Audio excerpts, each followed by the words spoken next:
Aquarius, Gemini, and Libra. Ayan, air signs. Magandang araw po sa inyong lahat. Welcome back po dito sa Bono Magos PH. My name is Angel Francia Feliciano. Now, in today's video, mga air signs, Aquarius, Gemini, and Libra. Alamin natin kung ano yung mga paparating sa inyo, no? Now, paalala lang, air signs, Aquarius, Gemini, and Libra, lahat ng readings dito sa YouTube ay general reading lamang. So, ibig sabihin, di po lahat ay makaka-resonate. Kunin nyo lang kung saan nag-resonate, air signs, Aquarius, Gemini, and Libra, at iwan yung hindi. Alright. Now, bago natin tatalakayin or alamin yung mga paparating, let's find out kung ano yung mga pinagdadaanan yung issue ngayon or maybe in the past, right? Ayan. Alamin muna natin kung ano yung mga past or present energies ninyo. To confirm, para makonfirm nga na ito yung reading ninyo. Alright? Kung makaka-resonate kayo. Alright, Aquarius, Gemini, and Libra. Let's start. First energy, you have the Knight of Wands. Okay. Mamaya explain natin to isa-isa.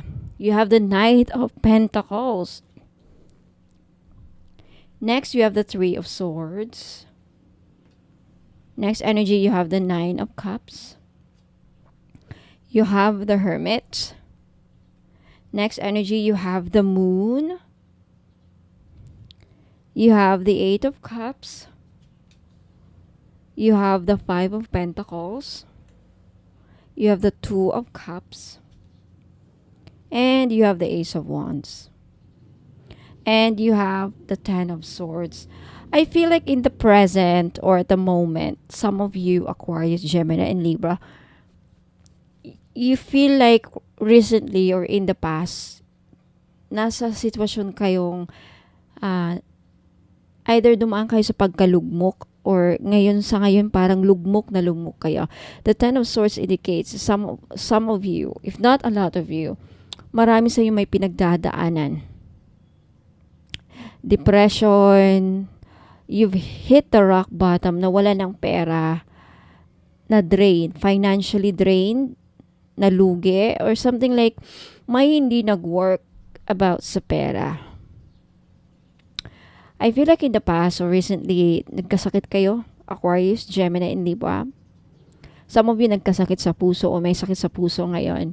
May dinaramdam currently yung iba sa inyo. And right now, for some of you, Aquarius, Gemini, Libra, wala kayong pera with the Five of Pentacles.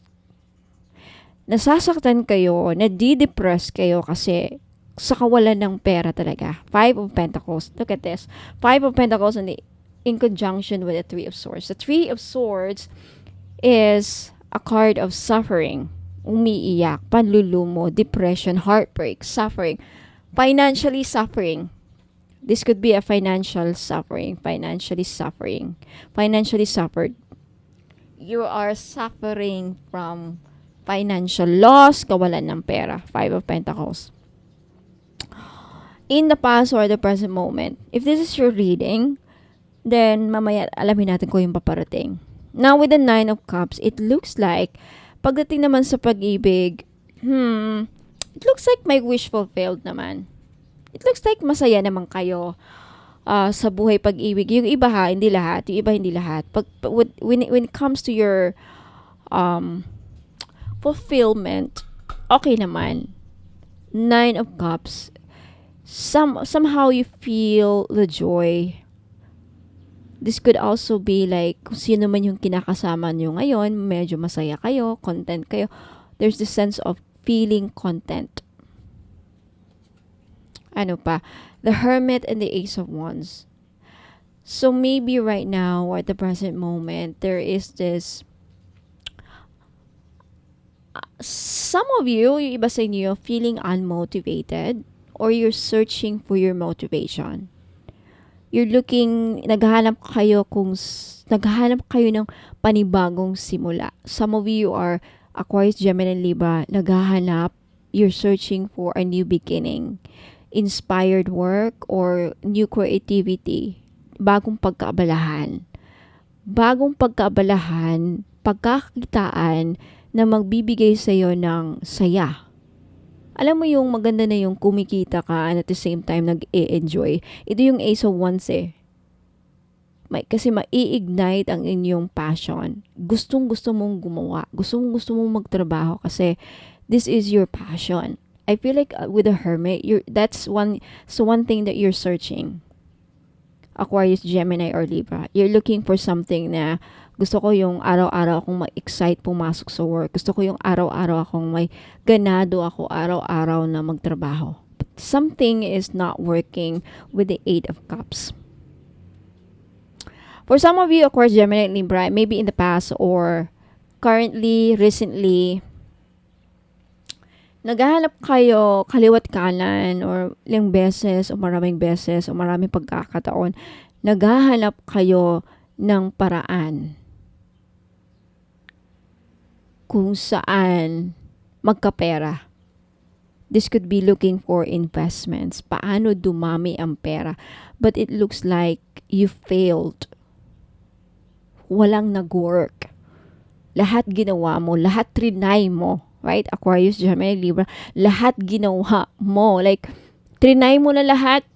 Walang nag-work sa investment, negosyo, something like that. The Knight of Pentacles kasi is an energy where yung mission mo is paramihin mo ang pentacles mo. Meron kang naipong pera. Meron kang savings. Siguro naipon sa sahod. Pinag-ipunan mo, pinagpaguran. But you want that to gusto mong i-invest sa negosyo or investment, I don't know. And then gusto mong paramihin. But it looks like with the Eight of Cups, yun nga, na-failed. Ilang beses siguro kayo, ilang beses or maraming beses siguro sa inyo, Aquarius, Gemini, Libra, sa makaka-resonate lang, nabigo. I would say nabigo with the Ten of Swords. And the Knight of Wands and the Moon, it looks like maybe at the present or in the past, nawalan kayo ng motivation to move forward. Because the Knight of Wands is an energy to take action, to move forward, be excited. Knight of Wands energy is passion and a fire energy. This is about motivation, encouragement. Some of you na-discourage dahil na-depress. And with the Moon, sa kawalan ng, could also be like feeling lost because you're lost. You don't know what to do with the Moon. Hindi, there is also underlying anxieties, anxiousness, anxious kayo. Like, also, sobrang pag-aalala, sa sobrang pag-worry with the Moon,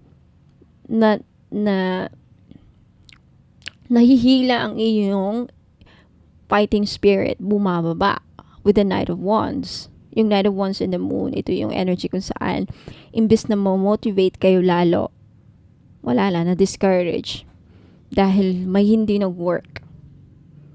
Right? May hindi nag-work. And then now, presently, you're looking for another chance na ma-motivate kayo. I feel like you're looking for another spark, kumbaga. Something that excites you. Something with the Ace of Wands. Now, if this resonates with you, okay, I also feel like you're looking for a wish fulfillment. Isa sa mga makapagbibigay saya sa'yo, Aquarius, is there's something about with the Two of Cups. There's something about pwede kang kumita.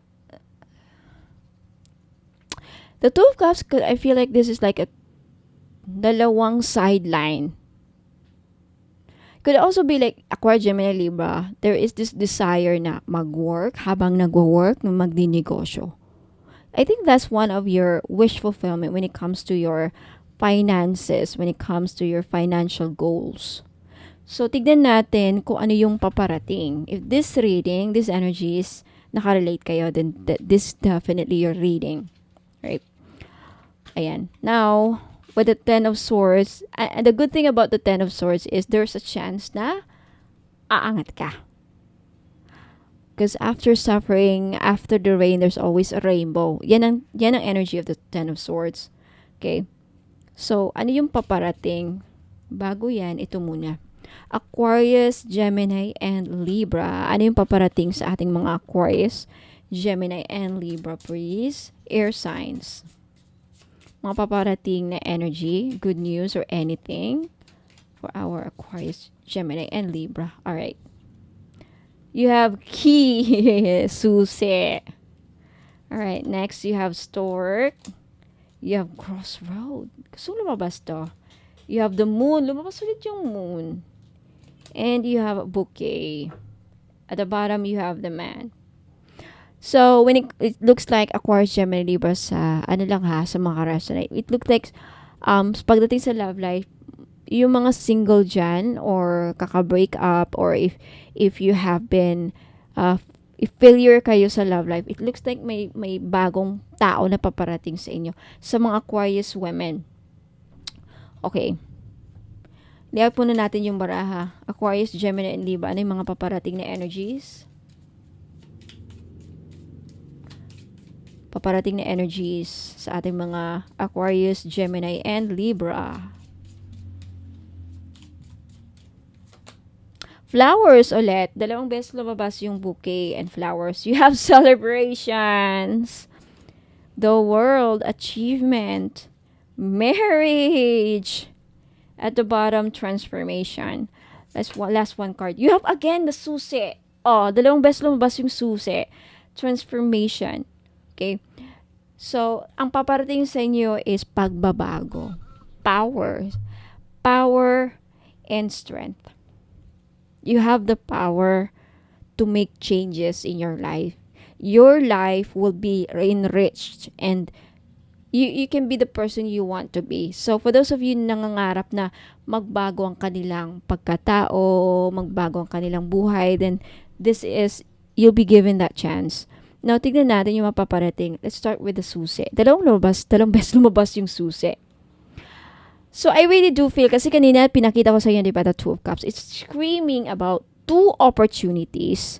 May dalawang opportunities sa buhay mo, Aquarius, Gemini, and Libra, na makapagbibigay, itong susi na to, itong mga opportunities na to, ang susi sa iyong wish fulfillment. Magbibigay sa iyo ng pagkakataon na matupad ang iyong mga pangarap, Nine of Cups. Katuparan ng iyong mga kahilingan, no? So, okay. Ang paparating sa inyo, Aquarius, Gemini, Libra, ay mga bagong simula, new beginnings, directions, at adventures. Okay. So, inuudyo ka, or advice dito is to let go of the past so you can move forward. Destiny, fulfillment, solution to the problems. Okay, so, you will unlock golden opportunities in your life, Aquarius, Gemini, Libra, kung saan you will itong mga susi na to, ito yung mga oportunidad na makaahon ka talaga sa kalugbukan with the Ten of Swords. You will achieve something great. Okay, so Aquarius, now, itong World card na to, I feel like there's a lot of new possibilities na paparating sa inyo. So, be open, no? Sa lahat ng aspeto ng buhay mo. And you also, with these possibilities, mga posibilidad na makakaahon sa inyong sitwasyon. Makakatulong na makaahon sa inyong sitwasyon na lalo-lalo na sa mga Aquarius, Gemini, and Libra na dumaan talaga sa kalugmukan. Right? Air signs. Ayan. And, next paparating is celebrations. So, I feel like may mga new exciting things na darating sa buhay ninyo, Aquarius, Gemini, kung saan makapagbibigay sa iyo ng sobrang kasiyahan, no? Happiness and joy. Success and emotional fulfillment, tagumpay, success, tagumpay ay matatamasa mo. Ito yung reason kung bakit magse-celebrate kayo, of course. Now, with the stork and the crossroad, I feel like also at the same time, ano yung mga paparating sa inyo is decision. Mga sitwasyon ng mga bagay na kinakailangan ng iyong tamang desisyon. So hopefully, Gemini, Aquarius, and Libra, makapag-decide kayo ng tama, no? Sa lahat ng aspeto sa buhay ninyo. Trabaho, negosyo, at love life. Now, 2 beses lumabas ang moon.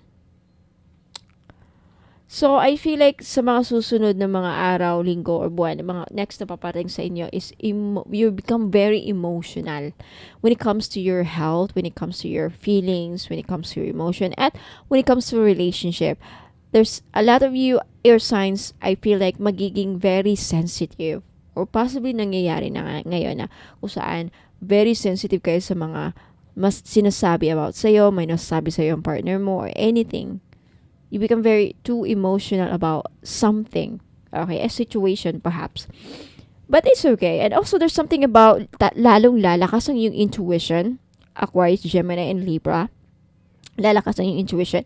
And also for those of you nag-expect ng marriage, I think isa sa mga darating sa inyong buhay, isa darating sa mga inyong kapalaran is either mai-invite kayo sa wedding kung saan perhaps Aquarius, Gemini, and Libra, kayo ang sasalo sa bouquet.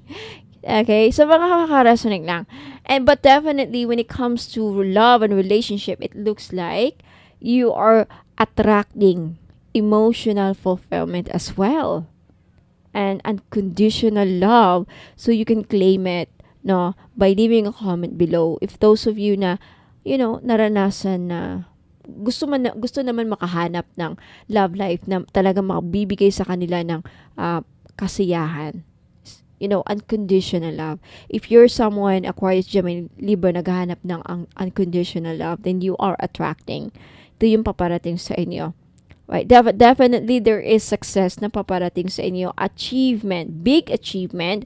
For some of you, Aquarius, Gemini, there's also a possibility na makakabunta kayo sa ibang bansa. Lumabas yan with this transformation card, with the world card. But definitely, madaming possibilities, opportunities at darating sa inyo. Nakita kong dalawang susi na magbubukas. There's something about 2. Kanino lumabas right? Lagi kong screaming on my face, na sinasabi, Aquarius, Gemini, Libra, there's something about 2 bagay.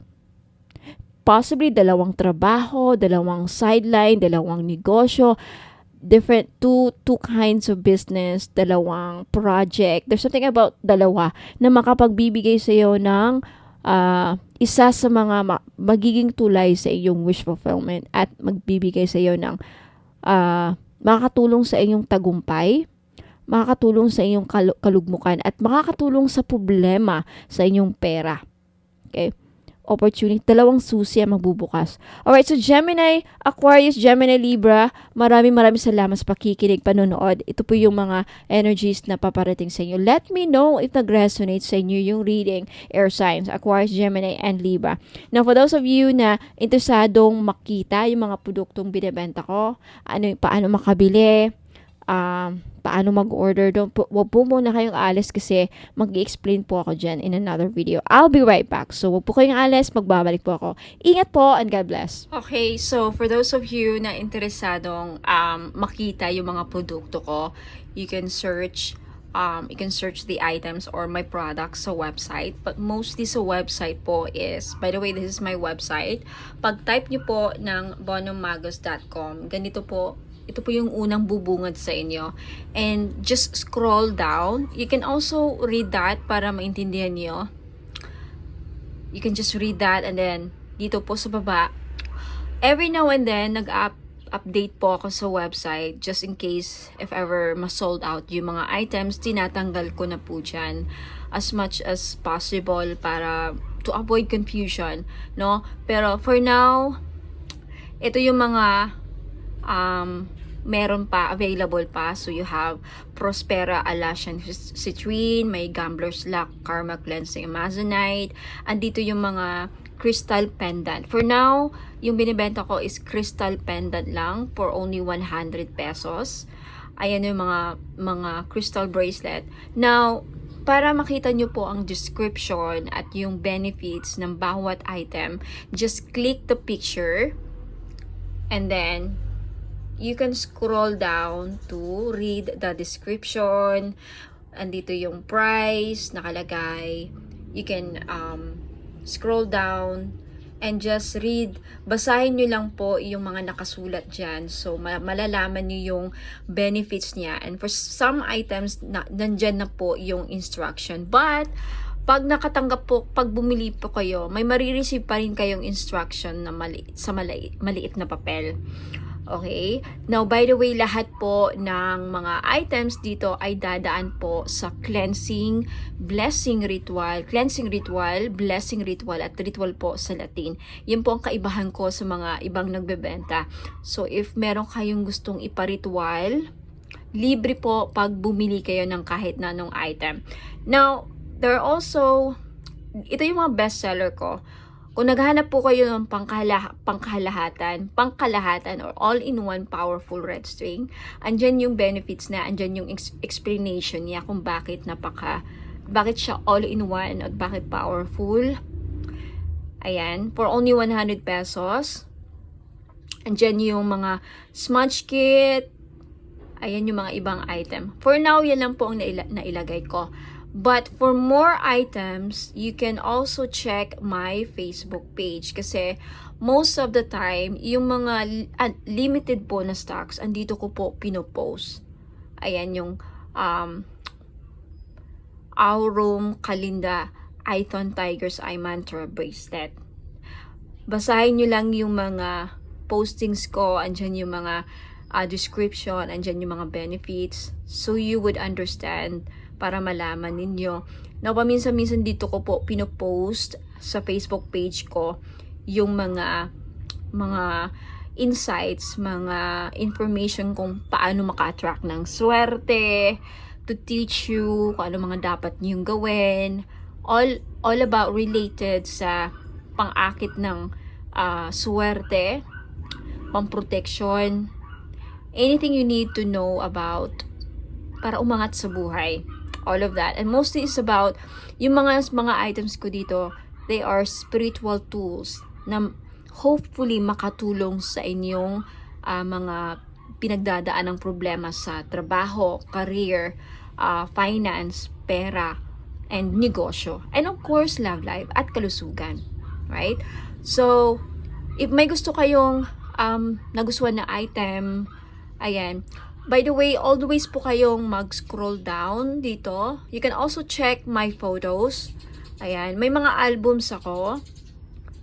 Mga albums.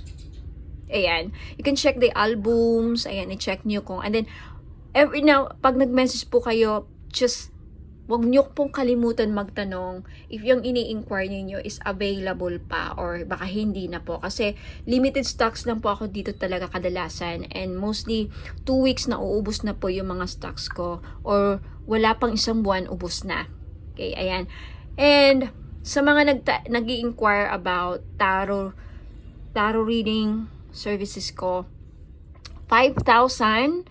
Ayan, if barya lang po sa inyo yung 5,000, pwede kayo magpo-book sa akin. And mag-message lang po kayo sa akin sa Facebook page ko po dito.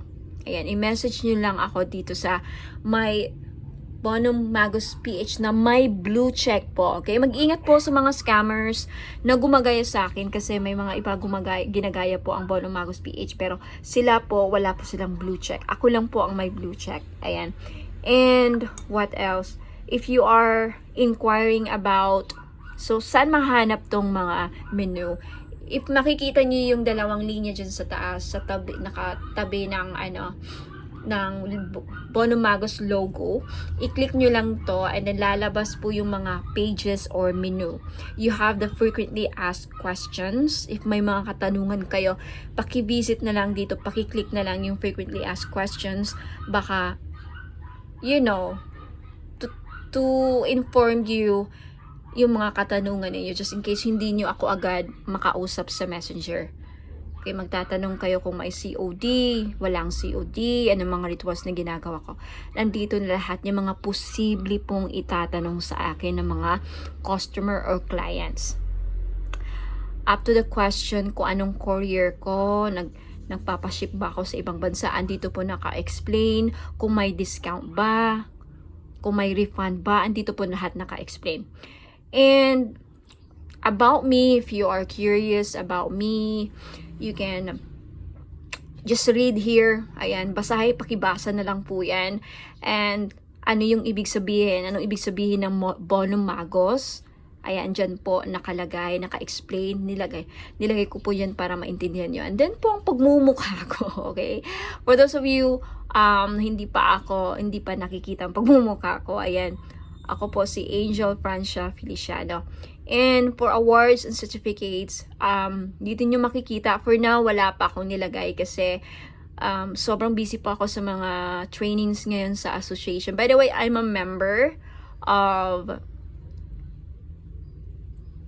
Spiritual Integrity Association, or ASI. It's an American association. So, Association for Spiritual Integrity. Meron silang sariling website. Spiritual Integrity.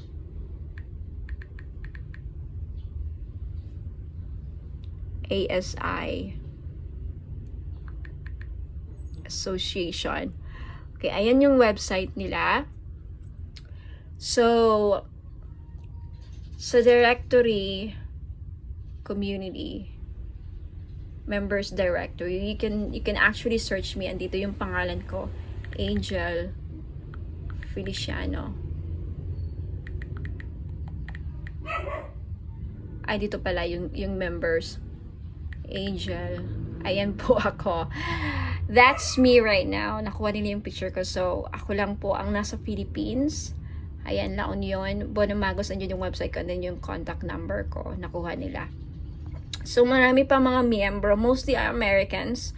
So, I'm a member of ASI. So, lahat po ng teachings ko nanggaling po dyan sa kanila. Okay, I'm a member, so tinitrain po nila ako for coachings. Ayan, so for my biography, bas pakibasa na lang dyan. Sana ang birthday ko, saan ako pinanganak, my profession, and then i-explain po dito yung mga professional expertise ko, yung pagiging psychic medium, and lahat na pakibasa na lang po dyan. And for services, okay, for now, ang mai-offer ko lang is tarot. Actually, I have a certificate for distance Reiki, for chakra alignment, but then yung chakra kasi is dapat personal yan eh. Dapat personal gagawin. So, for now, hindi ko ano sa inyo kasi hindi pa ako tumatanggap. Siguro pag someday or one day. Ayan. For now, tarot services. So, for this one, you can mamili lang po kayo sa price. May in-offer akong 5,000. Yan ang pinakamura. And then, merong pinakabongga, if you can afford, 15,000.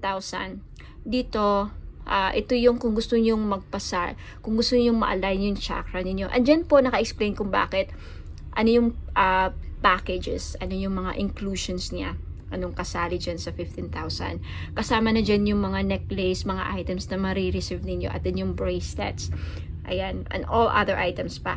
So, yung pinakamurang may offer ko is 5,000 pesos. Yan, napaka-expensive po. So, mayroon naman mga ibang tarot reader na nag-offer na mas mura. Doon na lang po kayo for the meantime. Yun lang pong kayang ma-afford ang services ko. Okay? 5,000. Kung gusto niyo magpa-book, again, you message me on my Facebook page, Bonum Magos PH, yung pong may blue check. Mag-message lang po kayo doon.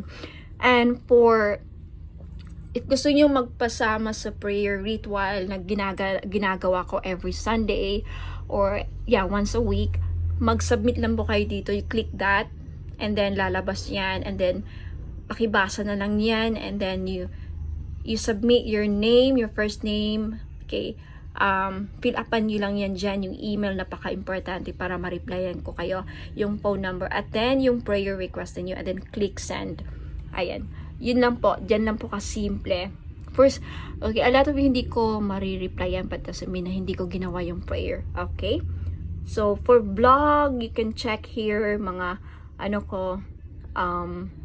insights ko, mga blog entry ko. Ayan, what else? Magkalka lang kayo dito, mag-explore lang kayo. For prayers, every now and then, pag may bago, naglalagay ako dyan. I-update ko pa yan. And I think that's it for my YouTube channel. Andyan yung link. And for the Facebook page, andyan yung link. So, I think that's it, mga madam. So, hopefully, klaro na. Again, if you want to place an order, paki-message po ako dito sa Facebook page ko. Ayan po. Okay po, Dumagos PH. Ayan. So, I think that's it. Maraming salamat sa pakikinig. And ingat po and God bless.